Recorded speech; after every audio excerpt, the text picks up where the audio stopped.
beckoner of mortality. Death is banal, but suffering, that's the true fascination.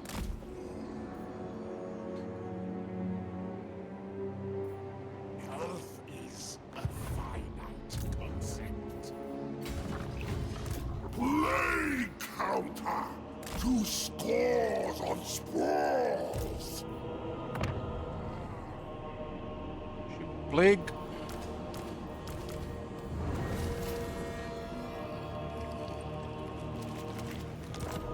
This does look like here. 50 armor, huh? It's without a battle skill.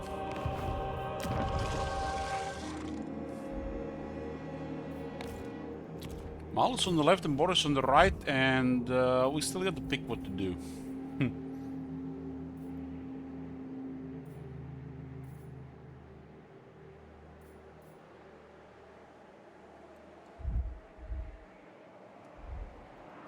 Acceptable. Malachi rank 50. Boris rank 48. Malachi is also the one now with Rogue. Winter is at war with Ostland. Born of petty challenges, but at least it means another meal. That's royalty. Just joining wars for some money. Goromadni tribe war with the Zulahu. Zulahu is going into Malachi, huh? You guys see this shit? It's turned 14. Archeon still hasn't defeated that Slaaneshi Minor faction.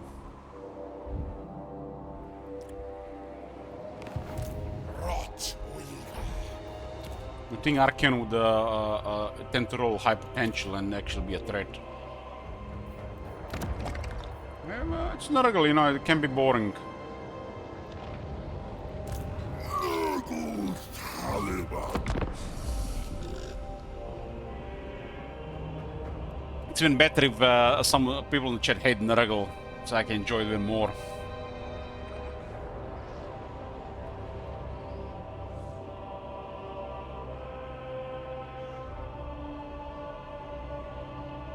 Bring the Tallymen your offerings.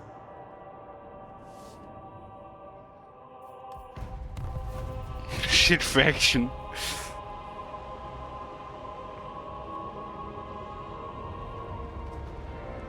Classify and Stuff it with maggots. We don't need like Nurgle corruption, it's already good. I guess it'll corrupt the second province faster. Oh, fine.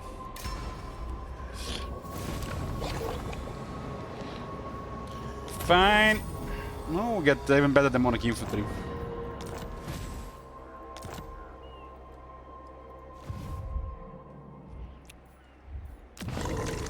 $230 growth. The entire province is plagued by this.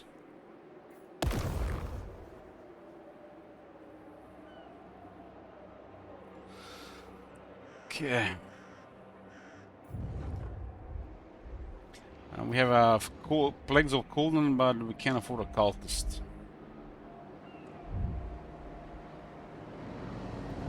I must. I must. So this is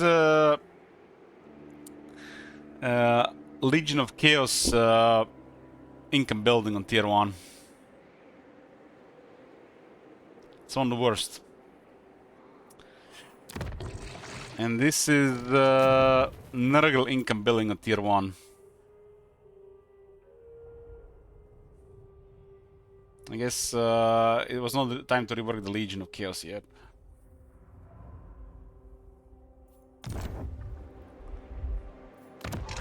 No update for them, it's only for Nurgle being here.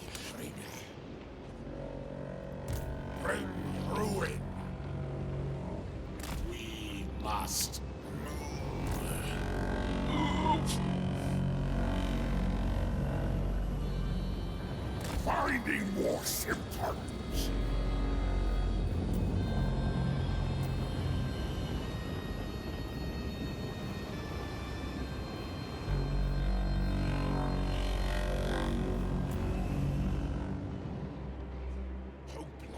There's a lot of stuff to do in the game, you know, they can't do everything at once. This is nice, but not that nice enough to get these technologies first.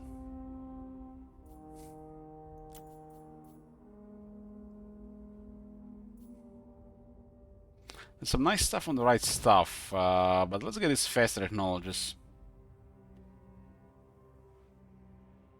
This in theory is supposed to give us more infections, but they are kept, so it seems rather pointless. Casualties captured post-battle works, but it does nothing for most factions. Lethality of pox and Like, for example, Emperor has these things, but it does nothing. It works, but it does nothing.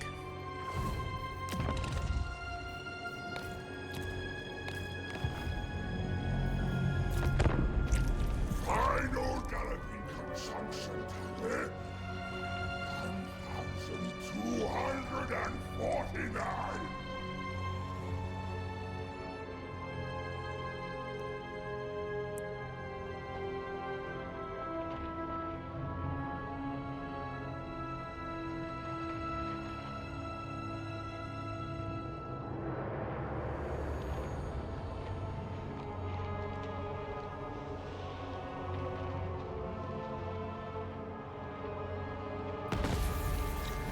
Exquisite pain got destroyed. What will Archeon do now?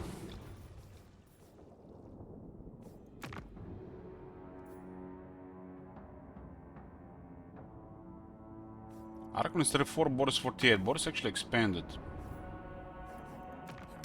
Clan war! Tusk Sons? Yes. You know, it would be funny the Archon declares war on us and Boris.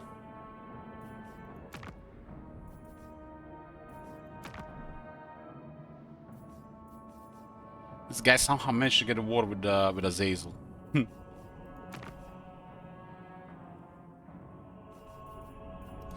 Okay, we'll find a place to attack Boris from.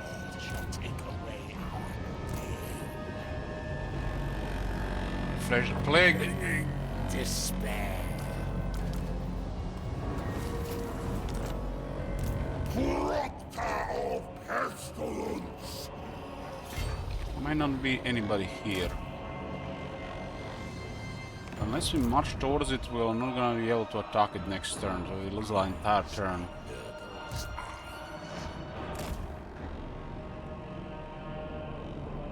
Tallymen!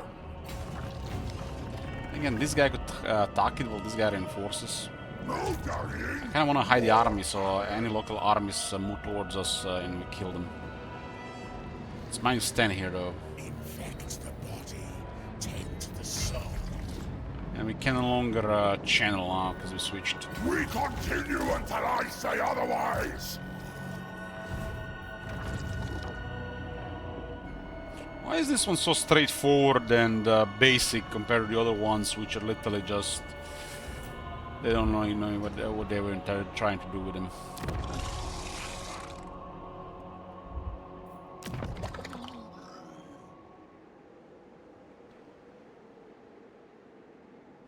Local armies -3. What local armies -3?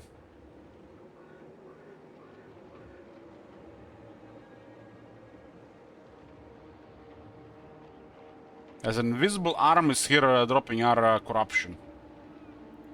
It presents no challenge.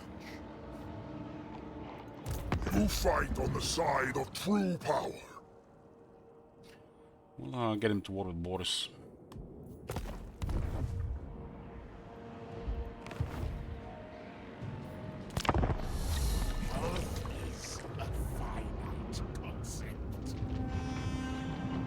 When we start war with the Boris, having a couple more armies from the Legion of Chaos will definitely be a deterrent for them not to go crazy on us. Oh, there's no such army in the area, Viniera. They cannot lower corruption. They can only increase it. Disturbing me is a mistake you make. They will pay for peace. We'll take their money. You serve the Fly Lord well.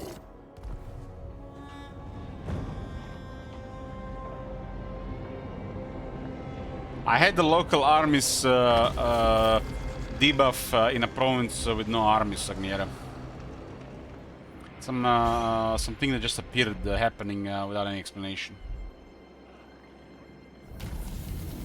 10% magic find and 10% more captives.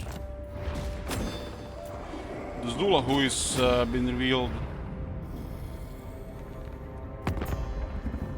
What does the Zdula who do? The Warwick Gorman tribe rank 24.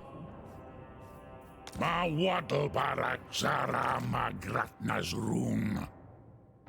They don't care about us joining war. Yeah, but they don't have any skills that lower corruption. Only they can only increase corruption.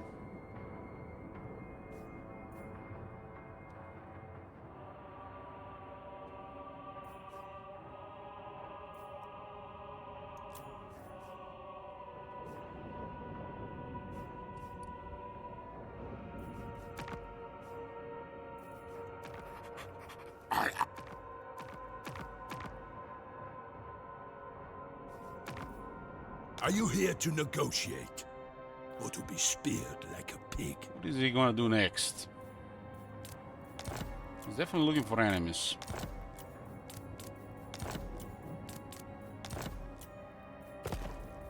He might declare war on Belloc or he might declare war on us. Some Norscans selling towards... Norscans fighting Nurgle, that's gonna be bizarre.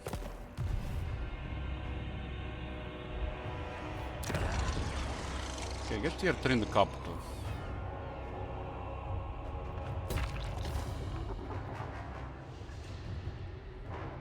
This is what's this? Cultist and Exalted Hero.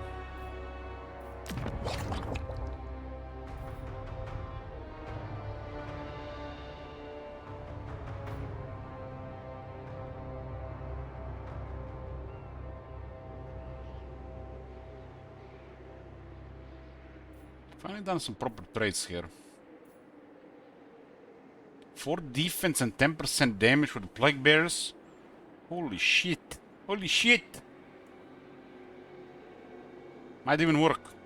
Doesn't say how it works. Doesn't say army or anything.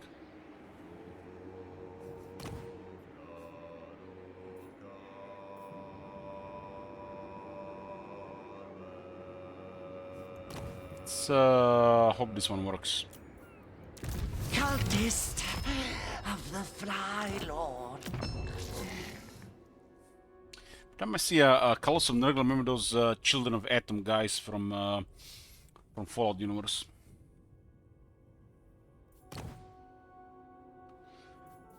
Get mobility in the army, one of the better hero abilities, and Plague Bearers are my main unit in Epidemius' army, so I'll get additional 4 defense and 10% damage. It's something. But it's lack of consistency that just says like this, it doesn't say own army or the hero's army, it just doesn't say anything. It's like the third way to do it. Oh, I learned to watch a wound fester. Locating the unwell.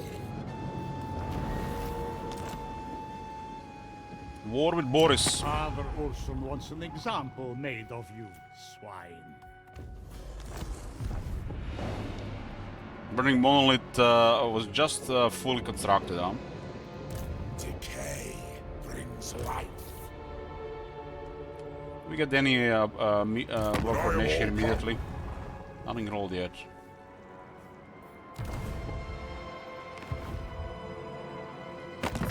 What does Archeon say about this?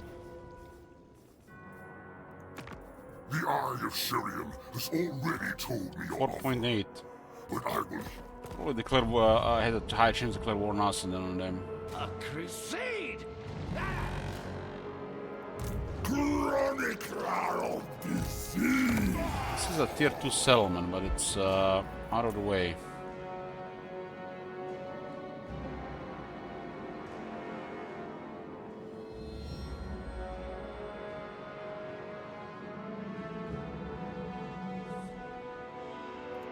Esteemed herald.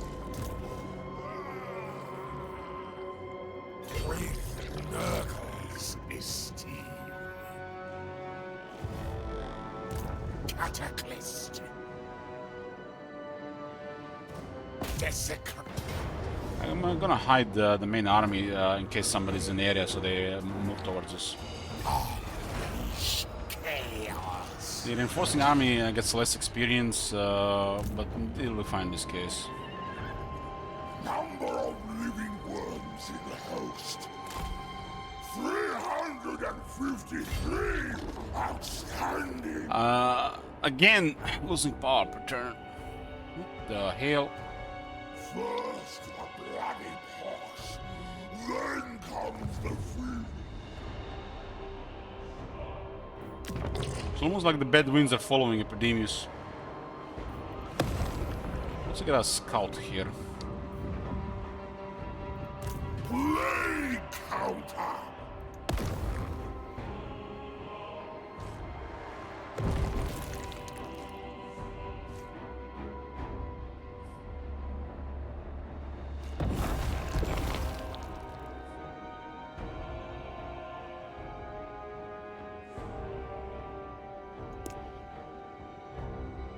I'll just try to be annoying here.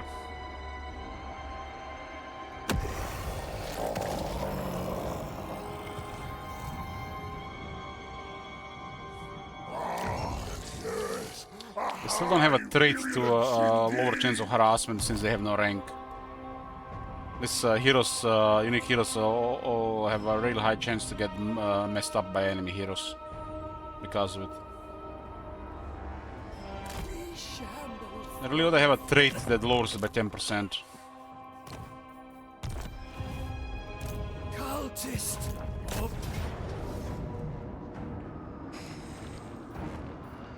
It's not really here. Joyous slaughter.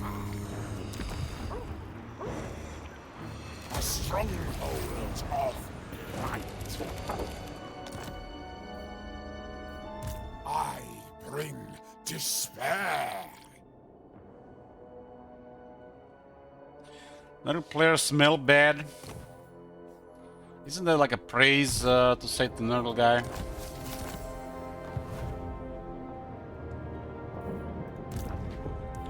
I'm literally watching your stream and I hear someone else's stream while I'm watching yours.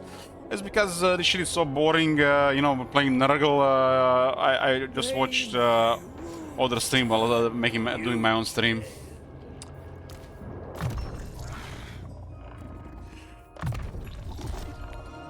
I don't know how you're listening to something else. Supremacy of saturation.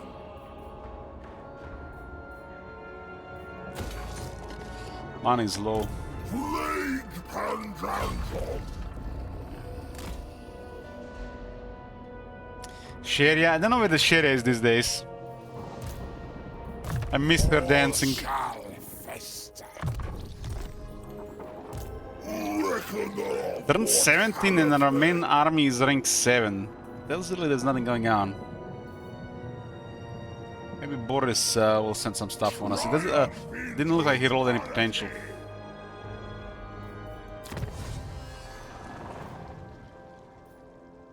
I'm set up for settlements and one control. Contemplation brings reward.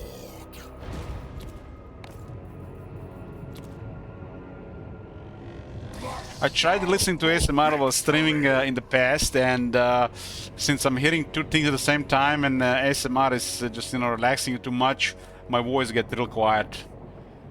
It's like almost like I'm starting, you know, like myself doing ASMR, soft-spoken streamer voice.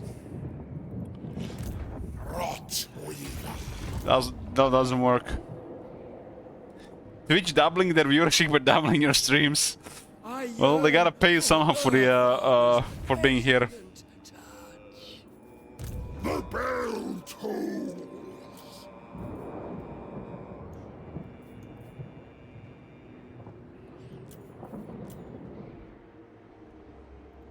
Let the rot fluid flow. I guess we gotta get to Y more infections to get Tally going. It's not like we need it. This has always been an ASMR channel. What game could we play that will make it real ASMR? Something with atmosphere and reading. Although I'm not a fan of reading for hours. Skyrim is, I guess, ideal because the background music is so soothing. For games for ASMR.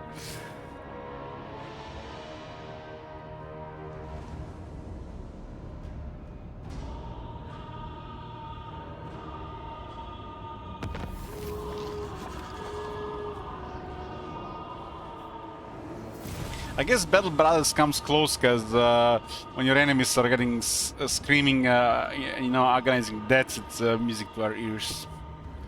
What is this? Capture a cell belonging to the enemies of the Megalith. How the hell is Megalith still alive on turn 18? Have we picked a Legend difficulty?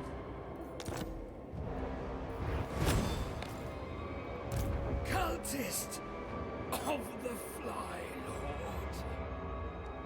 There's a small army here, but the Legion of Chaos is coming with 2 armies.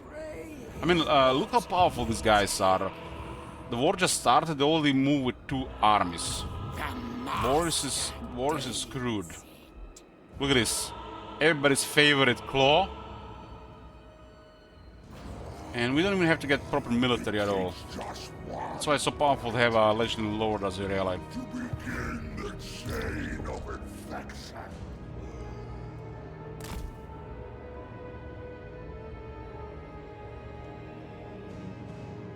Looks like Boris is either here or here. I would say here.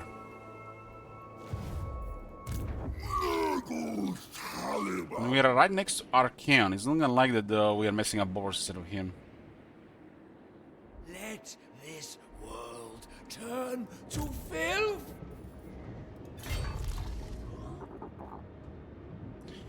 Holding right mouse button, you can see the movement bar percentages. To be sure to get into a stance, you need to have, depending on your total movement, for this one, at least 10 movement. Percentages are confusing.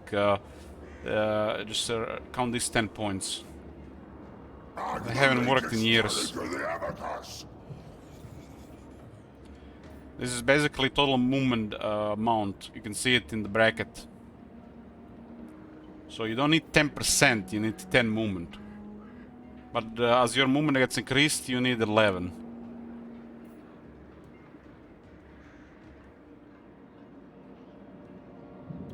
Or you can just put him in a chilling stance and move like that. Much work to be done. Plague bringer. Forward unto slaughter. To me, It's a pretty chill campaign. I find Nurgle always pretty chill. Because of all the Nurgle guys, Festus has... I guess Festus is not Nurgle, he's worse than Chaos. Not really Nurgle. Adolphus Schmid... I didn't even notice his name. With joy.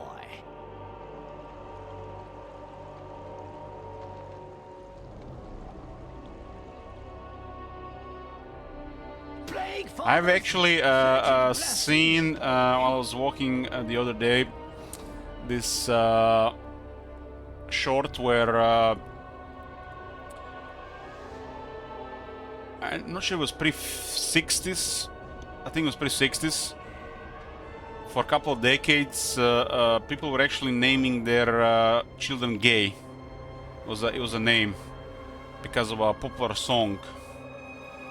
And when gay started being used for a homosexual person, it went almost to zero. Zero names. Nobody was named gay anymore. I guess how the events in the world change things. The name character Cultist. his fetid embrace. Cultists, there you go. I like to trigger people, huh? Each new legion is a blessing. It's the Germans. A crusade. Germans can raise their right hand in the air. It starts playing certain music, and they get all it gets weird.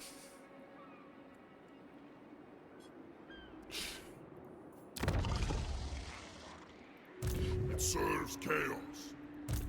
Leader of the... It's like my name. I'm named after a historical person, and if that person did atrocities instead of being, known for something, nobody would have named their children after him. turn putrid.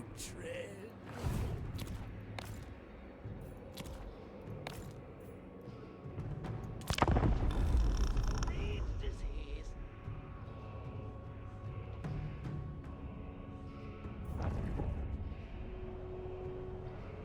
Well, but it's awkward these days, manual, to name your child gay.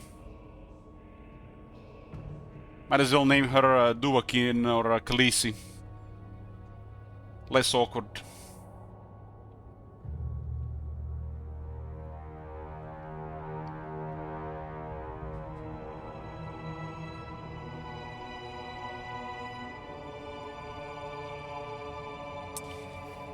There is this board game that has Nazi in its name, and someone was telling me they were playing it and they were loud and the neighbors heard, and the guy said to me that since then the neighbors don't even speak to him anymore.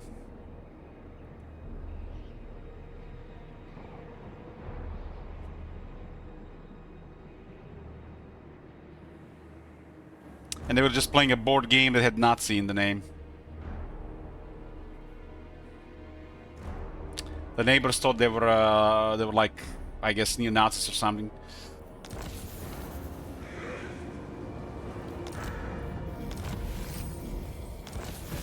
And it's here in Croatia.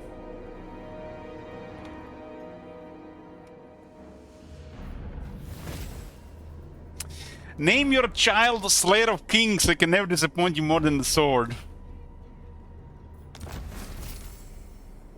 Disc Dragon, that's a low blow. Low blow.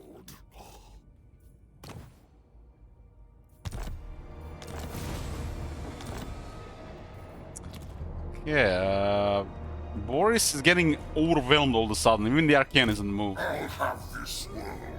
Arcane is only rank 12. I cannot be stopped. Address me as sir. Expected more resistance here. Infect all around. I am the chosen of the gods. Look at this, guys. Look at this. Who knows, knows. Who doesn't know, I envy them, man. Ignorance is so good. Look at this, man. Holy man, what is this? Campaign effect. 6 attack on some of the highest attack value in the game character. Ability is underwhelming. Campaign effect, campaign effect. Holy fuck is bad.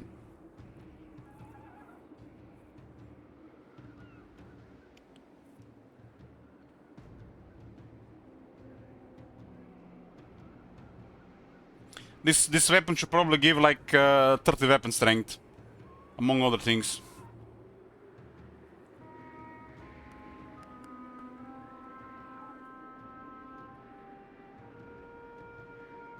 There's literally a greater demon of corn inside this weapon.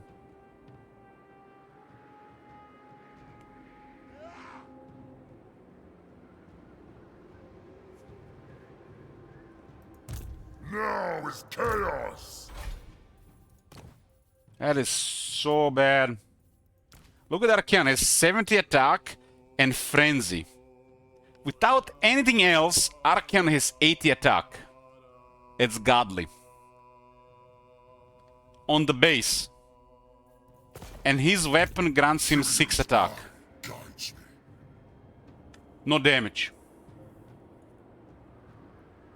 First the Slayer King should be close to really close to some really crazy stuff.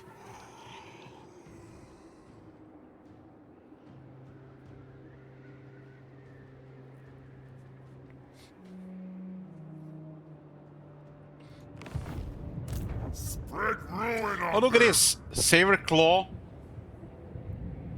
And there's a Saber Claw here. ruinous powers. It's like that Spider-Man meme when there are two Spider-Mans. I think we ignore Archeon here and just finish up Boris and go for Malachi. It looks like Clan Molder has a lot of potential as well. Plague Pandandrum. Winds are so bad. Agree. Blessed be the putrid. We're gonna lose the plague if we don't switch. The rot follows us. How the hell they get plague on a 5% chance? Destruction for all. This is the second Chaos faction is gonna be getting messed up by our plague. I guess this is another situation where it's good to have better duration. Father's pestilent touch. Okay. I'm going for Children Drago. Proctor of Pestilence. We didn't have just settlement to get more Exalted Plague Bears. Exalted Plague Bears are really good. Cost quite a bit compared to regular rounds.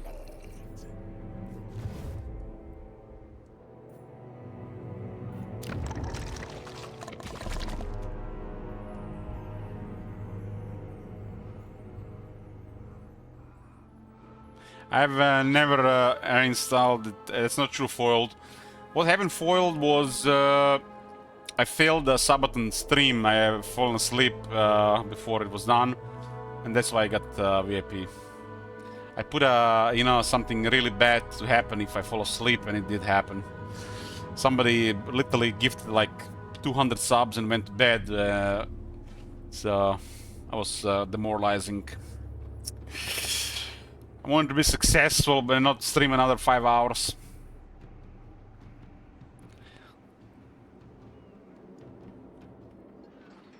Blizzard is so deep on my shit list that, especially World of Warcraft, that I couldn't even play World of Wrath of Lich King when I love Wrath of Lich King.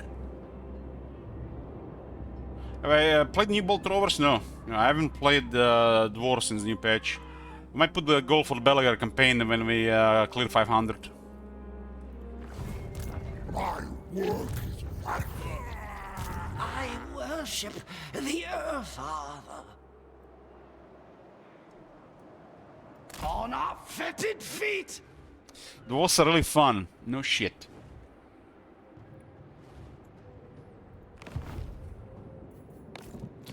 Plague But there's always one guy Father's complaining about it. fetid blessings upon you.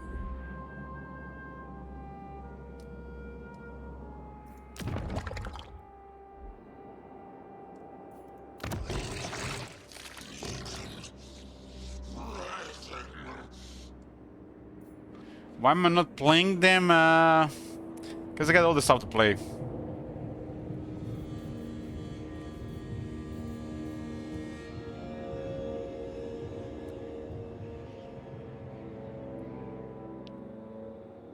Playing this game for fun. Guys, if I start the basement campaign later today, will somebody do Phil's Weird Man? Like, in the middle of the night, some Taurox.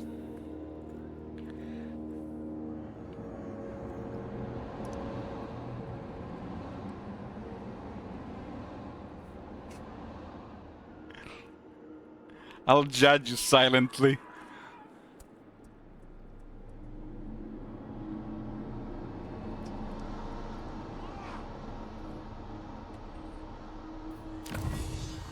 Carcinogenic. Grants 15 growth.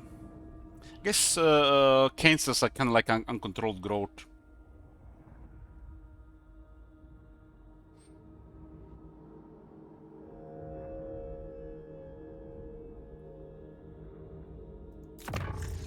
A refinement of decay.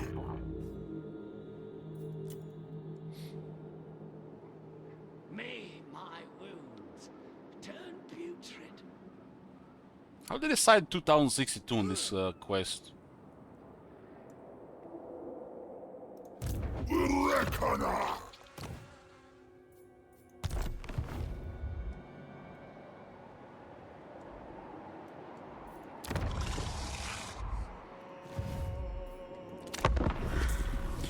I hope we will fight Boris, but Boris is fleeing from for his life. I think we need a reminder, guys, here. The Thunderbarge is the ultimate expression of Dwarven air power. It's got 2 cannons, it's got loads of gunners on it, it's got 4 bomb bays, and it's also got a giant harpoon that it can fire from the main balloon part. It is insane, and it's really going to change the fate. Yeah, it looks like it has some enthusiasm left.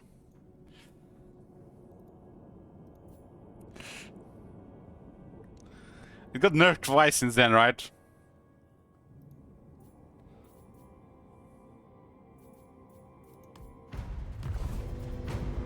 Must have been you.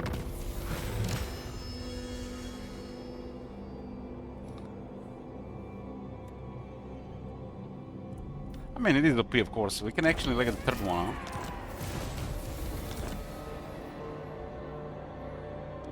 Raise or sec 6 Kislev, Katay, or Empire settlements get 15,000 favor and 2,000 factions. Seems like a massive reward. I don't know why, but this one always feels off compared to the rest of the missions to this point.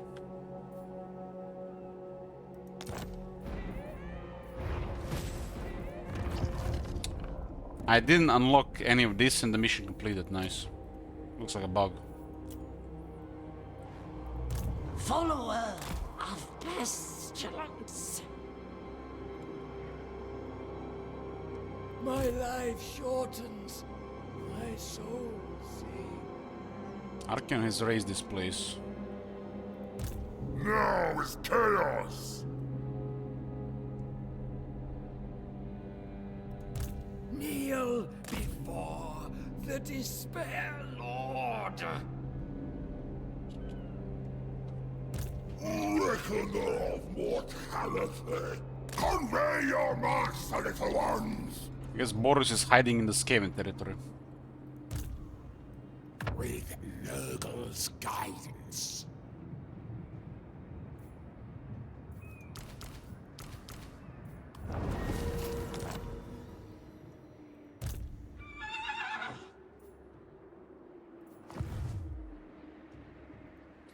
Man, Boris rolled really poor potential. He's getting bullied, man. I wish he rolled better potential. We're not going to get any fights there.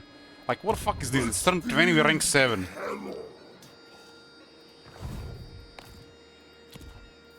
Disease, death.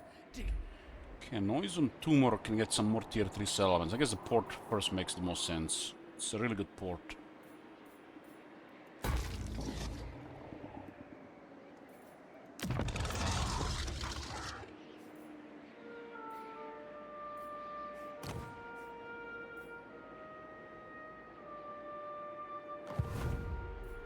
Yeah, literally playing as the AI. It's exactly what is happening. It's like there's nothing happening. You know, it's like for me, who played a shit ton of Warhammer 1 and Warhammer 2, this is so bizarre.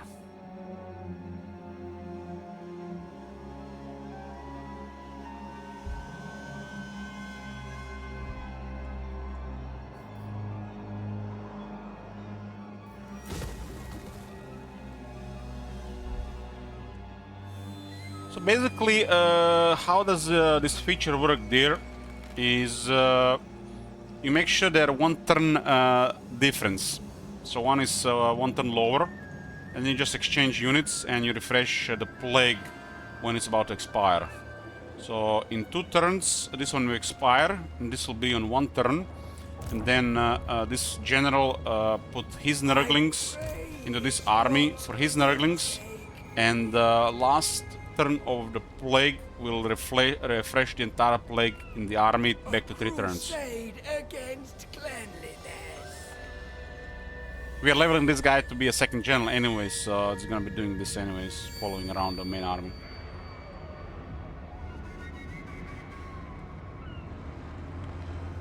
So it's a very good plague and we don't have to bother with getting another one. So it looks like this one got upgraded and ours got upgraded as well without even getting it. What? Look at this. I yearn for We have never used the symptom, the blessed symptom here, and we have the blessed symptom.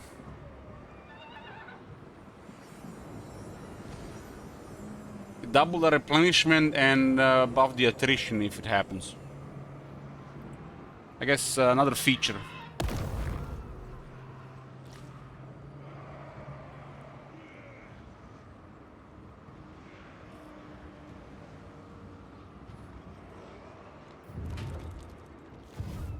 Decay brings life. Yeah, I get you, Scottish. You get it difficult for me, for you don't need to twist knife with myself playing Warhammer 3, but like, if I want to play some other games, like simulation games, I could play the game and learn it to play it on Immortal and Deity, but I just don't really enjoy it in that game. So depends how I feel like I play King or Immortal, just to, you know, get that one more turn fix and build civilization. Same here, you don't have to play on Legendary if it bothers you. Play on a lower difficulty. But there is no such thing, it's like everything seems normal.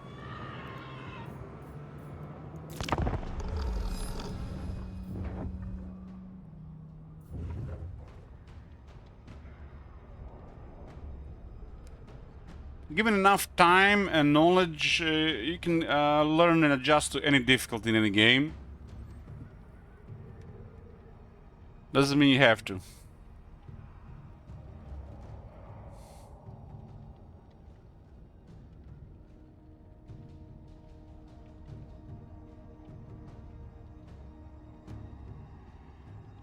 Classify and tabulate. I played so much Total War and Warhammer series that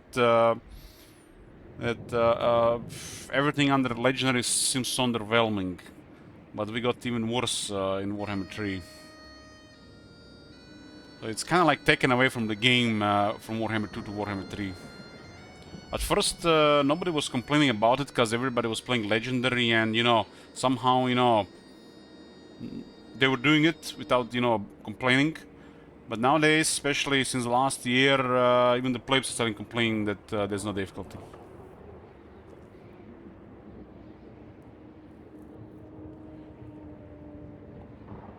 This is why we have the Sliders Heretic. If you don't really want this, just play on low difficulty.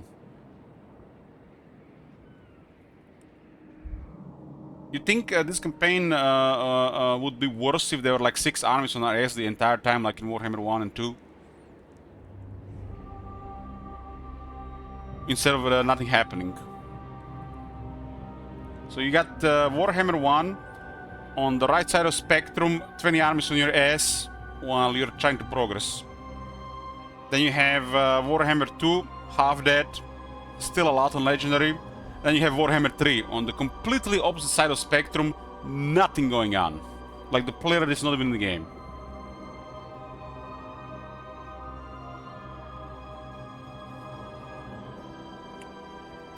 Just imagine 6 Emperor armies coming here, 2 Ostland, 2 Ostermark, 2 Nordland. We'd actually have more interesting times here. We actually, imagine we had to fight large battles against the Emperor in the early game. This does not happen because it's not happening anymore. This never happens anymore. You think our army cannot handle a large Emperor army at this point?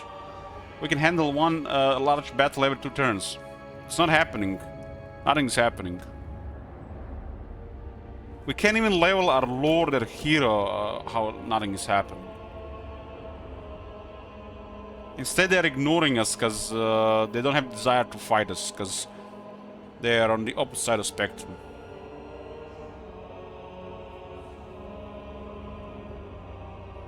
You know, I think it was the level of focus, player focus in Warhammer 1 was the worst. It was really hard, and you really had to you know, play a campaign a certain way. It got lower a bit in Warhammer 2, but still a lot of people still complain the legendary, you know, was just unfair cheese. But I think Warhammer 2 was at a good level, especially early on. They just needed to adjust battle difficulty a bit. And Warhammer 3 we got completely opposite. Like there's like they have no armies, there's no player focus, and it's this randomness from the potential. Like for example, look at this. We got Legion of Chaos, we got Archaon, and the player going after Boris. And Boris has nothing.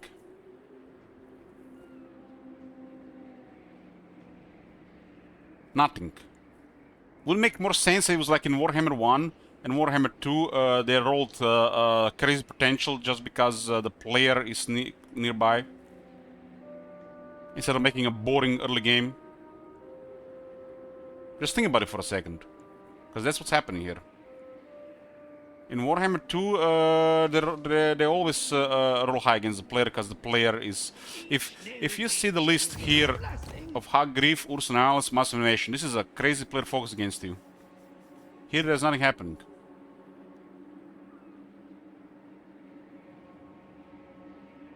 It's like you're in a sandbox and nobody wants to play with you. That's over half the campaigns in Warhammer 3. You have to play with yourself. That's what happened when they removed player focus. And player focus sucked in Warhammer 3 as it is. It's like they didn't have enough military to threaten the player, and they lowered the player focus even further.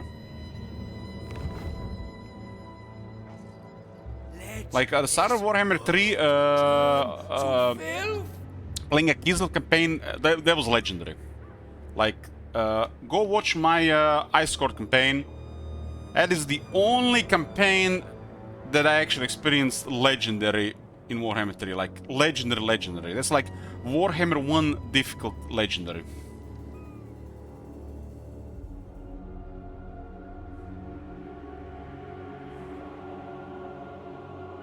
It's Sinister, you might just miss these opportunities in diplomacy.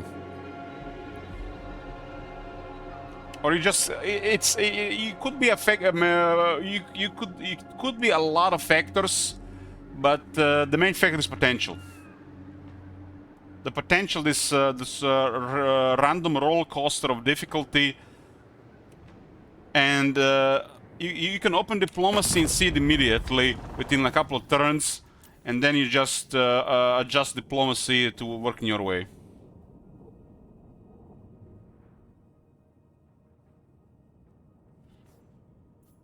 I might be better at reading the game than you, but ultimately it's just gonna be the potential.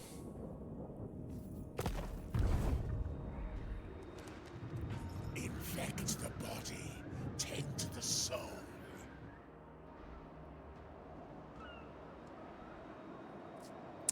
Real quick, TM. What?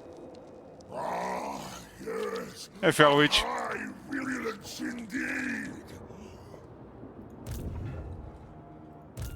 Lord of Blight.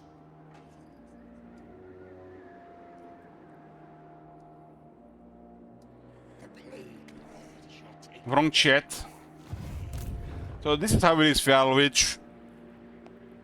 You don't write no more Tris comments.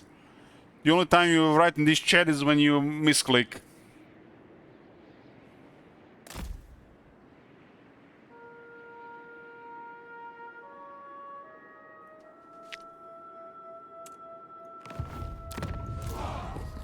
Stink of command.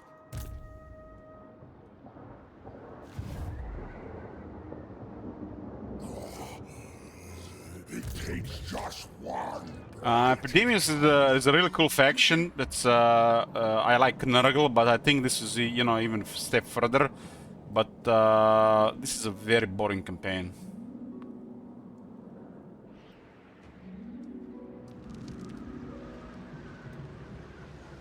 There! He asks it.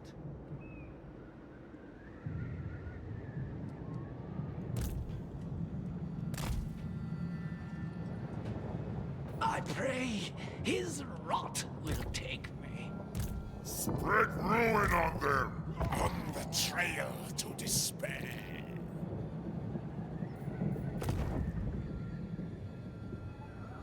Praise our odious deity.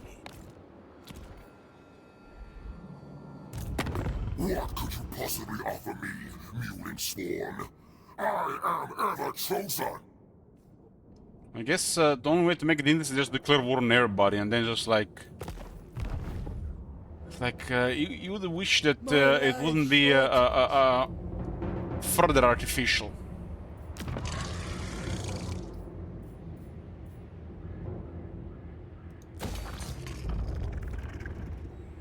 It's like what's happening in Malekith campaign.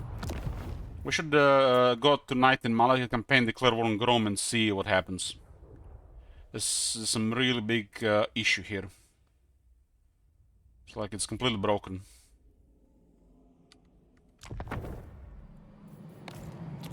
How we delight in the sorrows of the sick. It makes no sense for me to fight the Legion of or Malekith when this thing area is building up. Like Legion of Chaos is like we're best buddies with Legion of Chaos. The rest of them really don't matter. I guess you could fight Archeon and other stuff. Just wanted to see if this guy's gonna have some potential going, but looks like none of them have.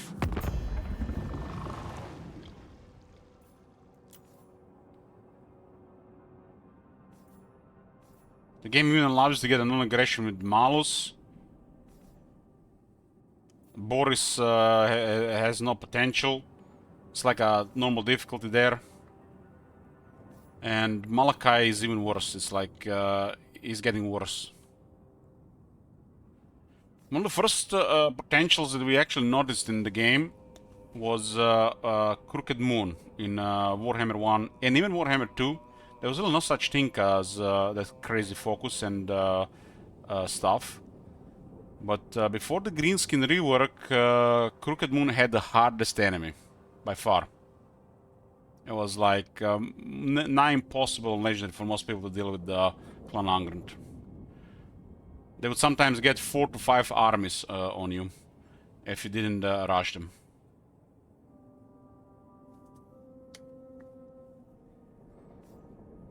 And this would happen every campaign.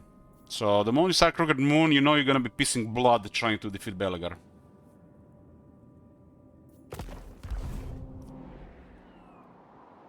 Flies are Nurgle's eyes.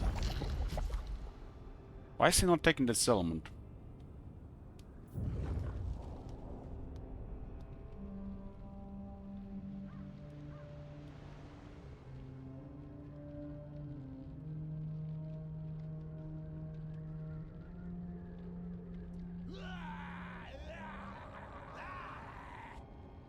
Archeon should have declared war on us. But he didn't. That would actually make a lot of sense. Why do you have to declare war on him? Doesn't even make sense to fight him. He should have declared war on us.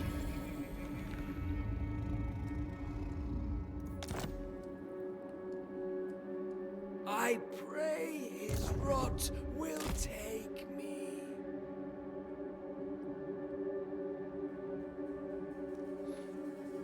I mean, Malus, for example, we have a 10 aversion. We are Nurgle, they are Dark Elves. 10 aversion. What the fuck?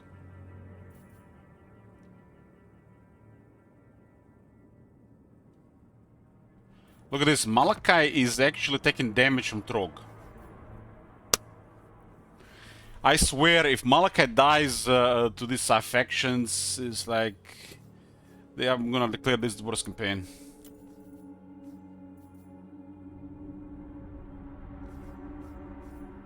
At least I want to see I want to see us playing Nurgle and getting shot by that Spirit of Grungi.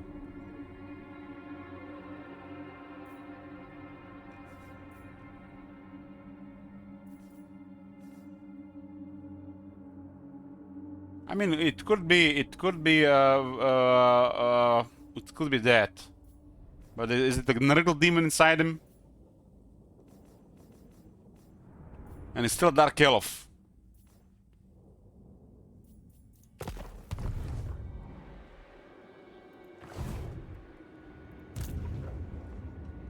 This place looks like the sect.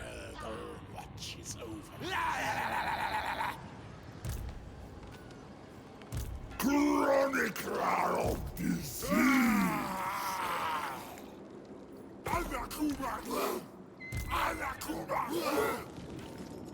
Health is a finite concept.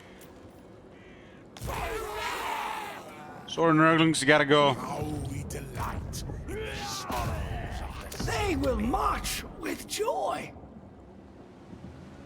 Plague Pantantrum! Looks like Boris is close. Maladies. No power has increased. Archaeon will no doubt declare war with all this trespassing, but I don't care. Let's bait Boris here into a weird retreat. But then again, I can retreat and then you get killed. I guess it makes no sense to do it.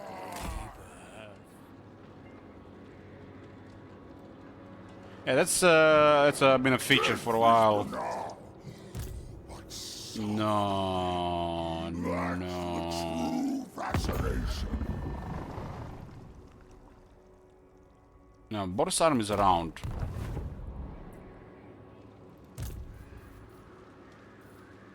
I yearn for Father's pestilent touch.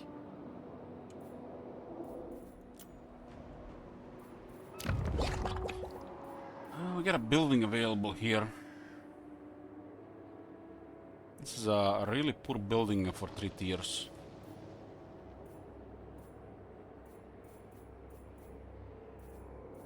And why does each tier takes 3 turns to build? It's like they didn't know what to do with it.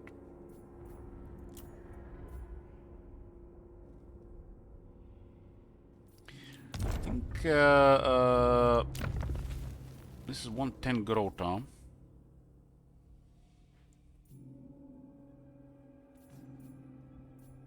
I'll get 1 growth building here.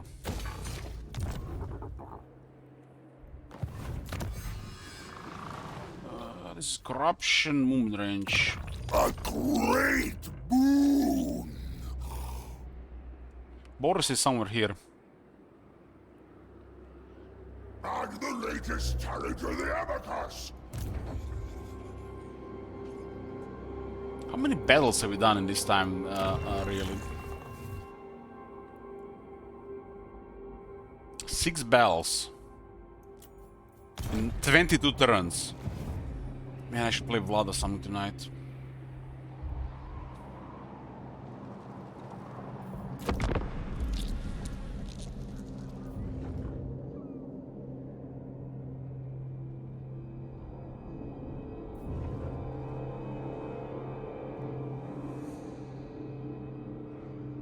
This one is one of those you have to self-sabotage to actually make interesting.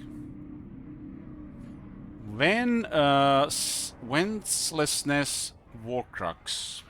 Warcrux?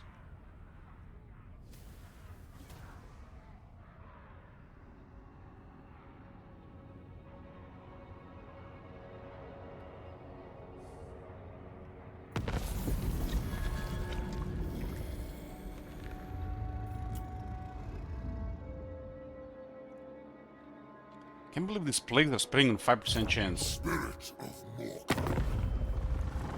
Oh, come on! Come on! Like, what the fuck is going on here? We can't even get to battle Boris. Boris got murdered by the Archaean.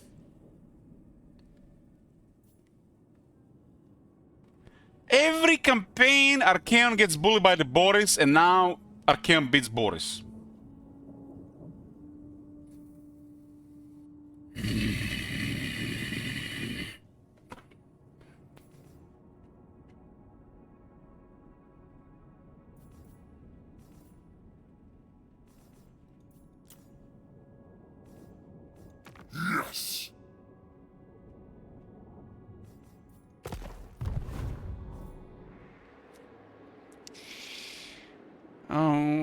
Okay. Okay.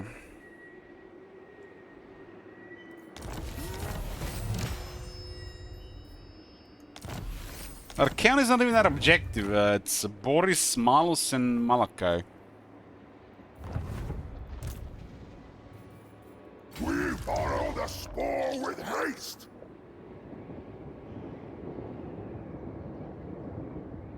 Infect the body, taint the soul. It does look like traveling there might be pointless. They're not gonna recover from this. Those war bears is what's making what's scary Boris. It brings me joy.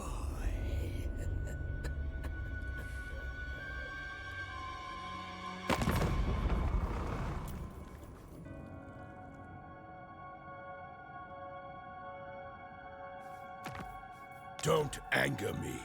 When I'm angry, I make challenges.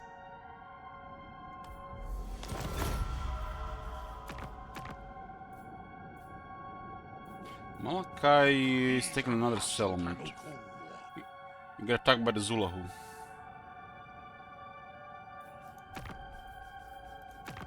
Tribesmen, Yes, good.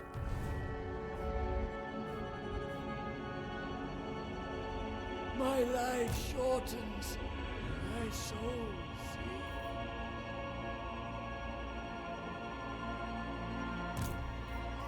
War will not wait. Let us not allow haste or rage to dictate business.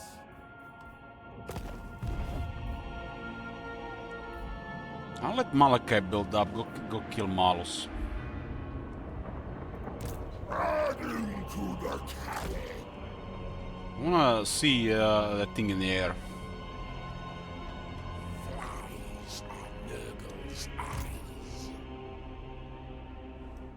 The Father's way.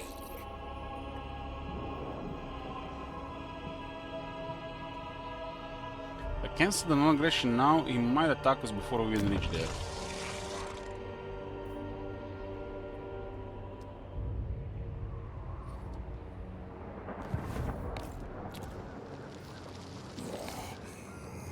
It takes just one. This makes 400, 200. Can we get income going here?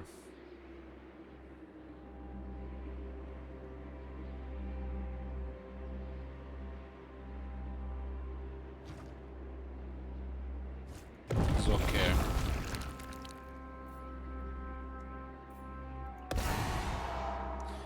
It's gonna be better with this thing though.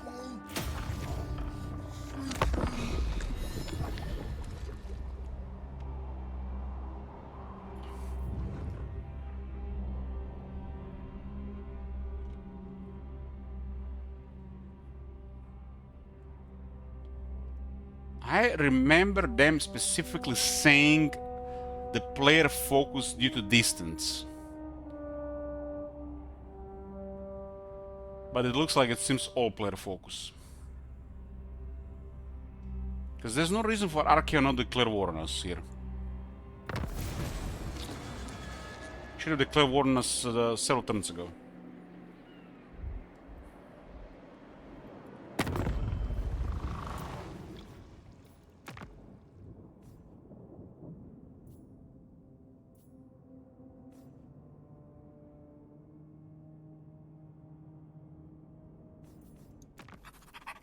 Dom! What? This guy's also rolled quite good. Kubelu was Fama Gratnas. Sufarayu ta Aframas. It's cause, like I said, I could be just reading the game better, Sir Mughal. But in Warhammer 2, even with this, there was way more wars going on. You have to really work extra.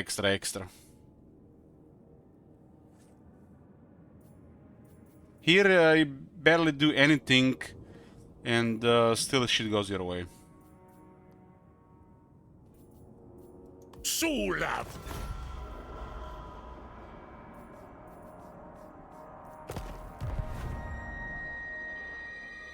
Each new lesion is a blessing.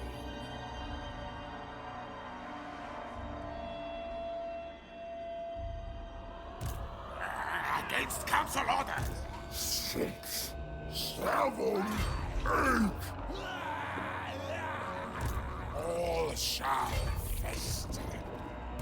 Praise the years. We gotta do a battle, man, instead of dropping into a coma. Look at these boys, there's still battles in this game.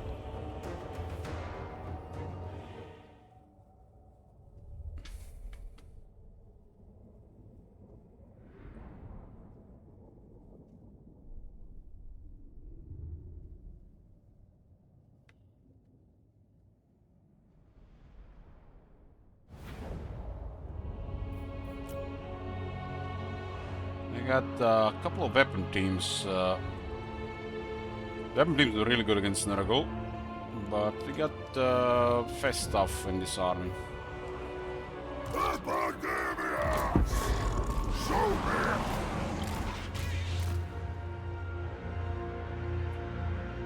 Reckoner of mortality!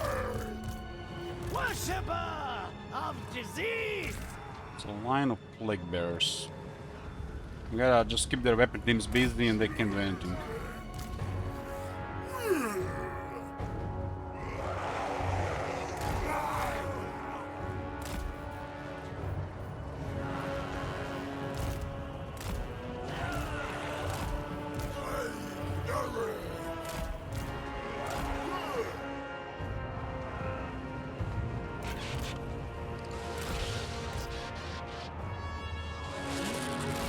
So we got drills, 2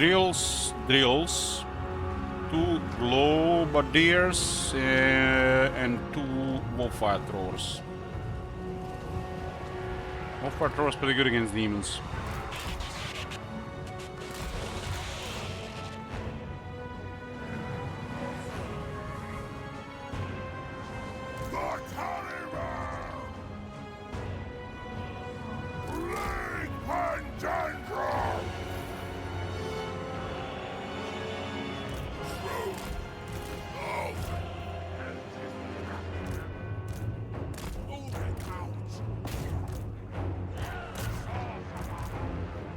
Can engage there. Let's summon this first, so that's how we start the fight.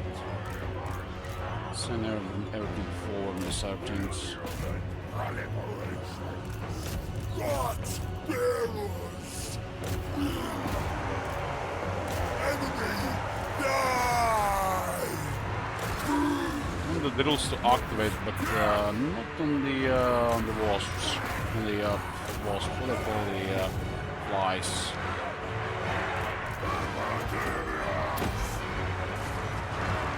We can also just fly over them to trigger skirmish, so they are not threat to us.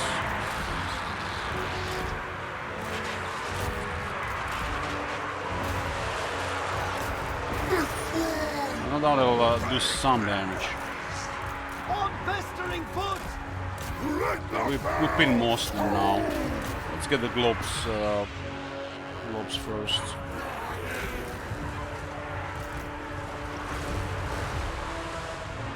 Their army is really weak. They really need like they're really big numbers. Spread! Gang! Sorcerer of Nurgle!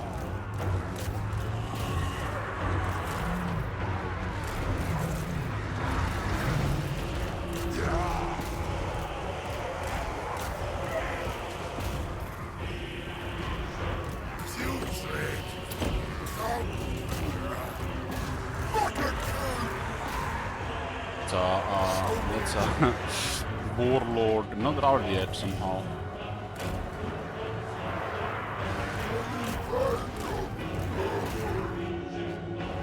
They're out by now. Their army is most of them are fleeing.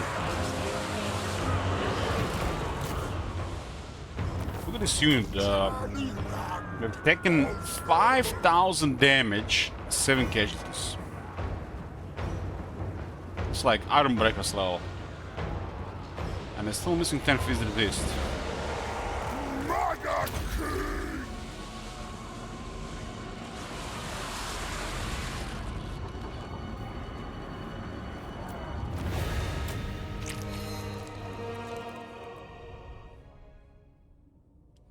Our weapon teams did nothing.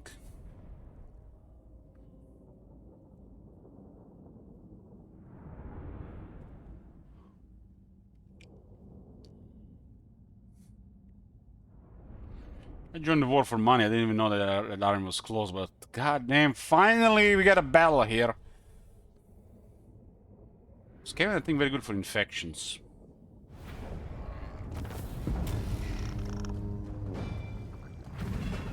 Almost 100 from them.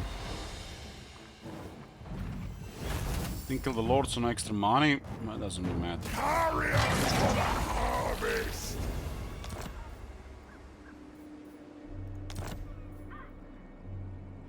25% more allegiance. Unless you get another 25%, doesn't do anything. All the missions. So many poor vessels by there.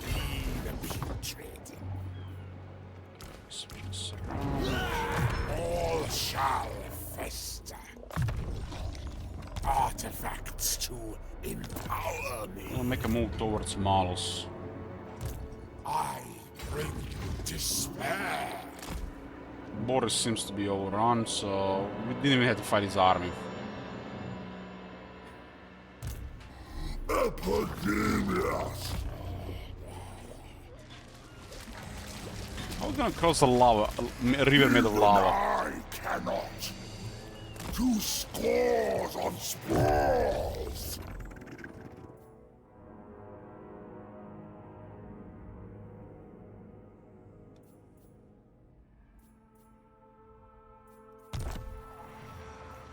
Plague Pandandrum! I don't care about any of this, really.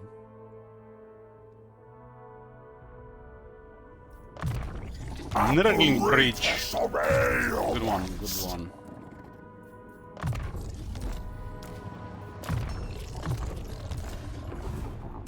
Bring ruin.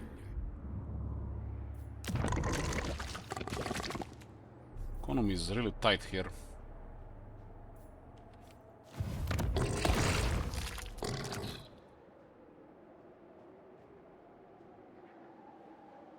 Where's the money here?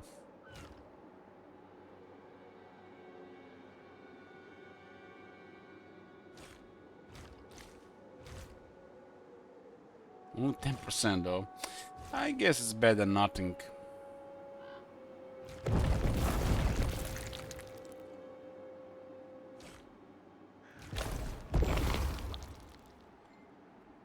Forest of Decay, max duration.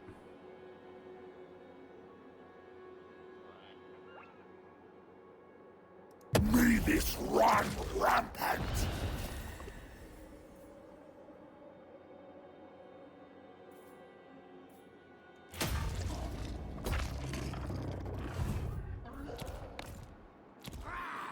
A crusade against cleanliness.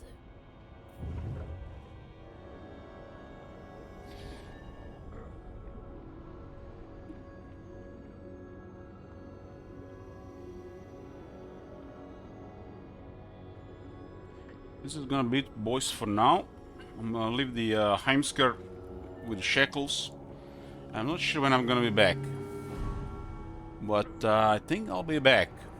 If I'm not back, somebody turn off the stream. Page 7 coming in a few days. Hell yeah!